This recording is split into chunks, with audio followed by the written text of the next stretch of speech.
Hanno raccolto dei sassi in via della Pieve e se li sono lanciati addosso durante un probabile regolamento di conti.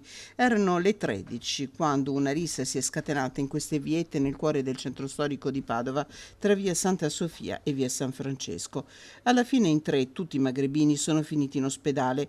Uno ci è arrivato in ambulanza, scortato dai carabinieri, due hanno chiesto aiuto nei momenti subito successivi. Ferite leggere, tanto che nel giro di poco i tre sono stati dimessi.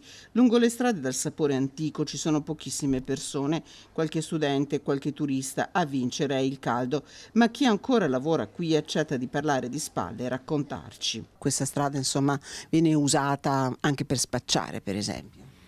Sì, purtroppo ci sono state delle occasioni che ho visto dalle finestre così e abbiamo chiamato anche la polizia perché essendo una strada adesso a ZTL poi è un facile rifugio per quelli che devono spacciare. Abbiamo chiamato con la polizia, ma la polizia se non li becca nel fatto oppure anche se becca il piccolo non succede niente, non fa granché. Un reticolo di vie dove si può agire quasi nell'ombra e dove chi vive o lavora si chiude dentro con un giro di chiave. Adesso me lo tengo ancora buono perché proprio poco tempo fa insomma, è passato uno, mi ha tirato un pugno sulla porta perché era alterato e quindi se sono chiuso sono intanto tranquillo.